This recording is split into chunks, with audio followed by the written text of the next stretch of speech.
तुर्की में होने वाले धमाके की अहम मुलजिमा से तहकीकात में अहम पेशरफ्त। हुक्काम ने बताया कि तुर्की के शहर इस्तांबुल में धमाके की गिरफ्तार मरकजी मुलजिमा अहलम अल बशीर शाम की शहरी है। तुर्क पुलिस का कहना था खातून मुलजिमा ने कुर्द मलेशिया से तरबियत हासिल करने का एतराफ कर लिया।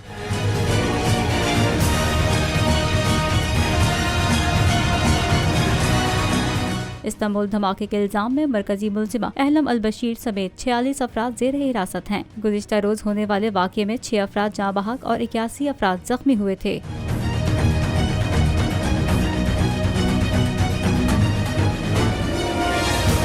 इस्तांबुल पुलिस ने अपने जारी शुदा बयान में कहा, इस्तांबुल धमाके के इल्जाम में गिरफ्तार मरकजी मुलजिमा ने इब्तदाई तहकीकात में एतराफ़ किया है कि वह शाम के शुमाल मगरबी इलाके अफरन से होती हुई तुर्की में दाखिल हुई। पुलिस का कहना था कि शामी कुर्द औरत ने इस्तांबुल की मारूफ शाहरा इस्तकलाल पर बम नस्ब किया था। धमाके की मरकजी मुलजिमा को वस्ती इस्तांबुल से गिरफ्तार किया गया, जिसने मुसल्लह अफराद के साथ मिलकर दहशतगर्दी की कार्रवाई की थी।